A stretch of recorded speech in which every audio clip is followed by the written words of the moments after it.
I am preparing for competitive exam. तो होता क्या है कि एक स्टूडेंट के लाइफ में डिसिप्लिन बहुत इंपॉर्टेंट है वाइल यू आर प्रिपेयरिंग। सो उस डिसिप्लिन को कैसे मेंटेन करा जाए। फॉर एग्जांपल जैसे मैंने अगर एक स्ट्रैटेजी बनाई, 8 दिन 10 दिन वो स्ट्रैटेजी चली, लेकिन फिर ऐसा एक बीच में ब्रेक आता है कि वो स्ट्रैटेजी ब्रेक हो जाती है, देन आई कंफर्ट जोन में मैं आ जाता हूँ वापस से। तो सर उस डिसिप्लिन को कैसे मेंटेन करके रखूँ for long period of time, so that I can be grow in my career. तो आपको क्लियर है कि आपको ये एग्जामिनेशन क्रैक करना है। जी सर। आपको ये भी क्लियर है कि उसके लिए डिसिप्लिन ज़रूरी है। बिल्कुल सर। फिर वो मेंटेन क्यों नहीं हो पा रहा है, आप बताइए, उसके पीछे क्या रीज़न है?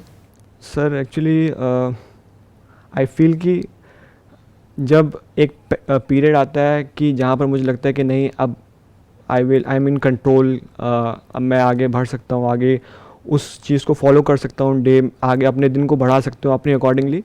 बट ऐसा एक मोमेंट आता है कि फॉर एग्जांपल मैंने कुछ देर मोबाइल चला लिया, कुछ दिन मैंने किसी से ऐसे बात कर ली जिस पे मेरा ध्यान वहाँ से भटक गया, तो सडनली वहाँ से क्या होता है कि जो मेरा जो रूटीन है वो धीरे धीरे कम होते जाता है, और जो मेरा पुराना लाइफ स्टाइल है वो धीरे धीरे वहाँ उस पर हैवी होते जाते हैं, और उसको फिर वापस से फॉलो करना उस रूटीन को काफ़ी मुश्किल हो जाता है। बेसिकली यहाँ पर प्रॉब्लम क्या है कि एक तरफ आपकी बायोलॉजी है जिसको आपके इस एग्ज़ाम से कोई मतलब नहीं है, उसको सिर्फ इस चीज़ की पड़ी है कि मेरे को सेंसरी प्लेजर्स कहीं से भी किसी भी तरीके से मिल जाए, मतलब मेरे को मज़ा आता रहे, मुझे कुछ करना ना पड़े, बढ़िया से बढ़िया सेंसेशंस मिलती रहे, जो भी हमारे सेंसेस के थ्रू होती है, जितनी भी सेंसेशंस होती हैं, जितनी भी तरह की प्लेजर्स होते हैं, वो प्लेजर्स मिलते रहे और पेन ना हो।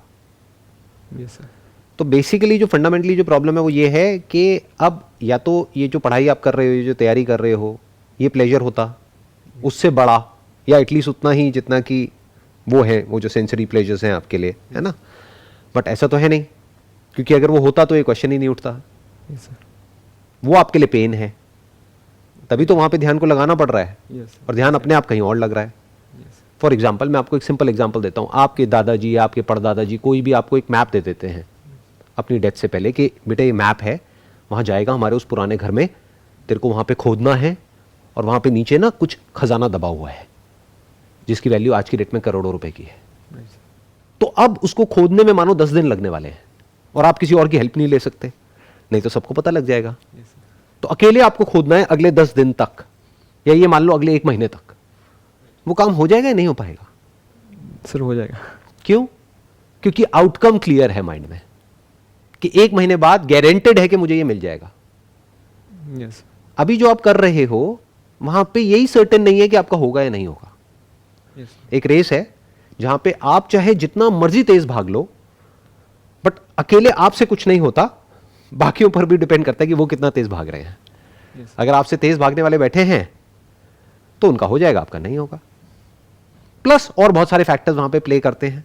उस मूवमेंट में जिस वक्त आप वो एग्जाम दे रहे हो, तब आपका थॉट प्रोसेस क्या है, आपका माइंडसेट क्या है, यू आर नॉट श्योर कि होगा या नहीं होगा, तो माइंड उस डायरेक्शन में काम ही नहीं कर रहा।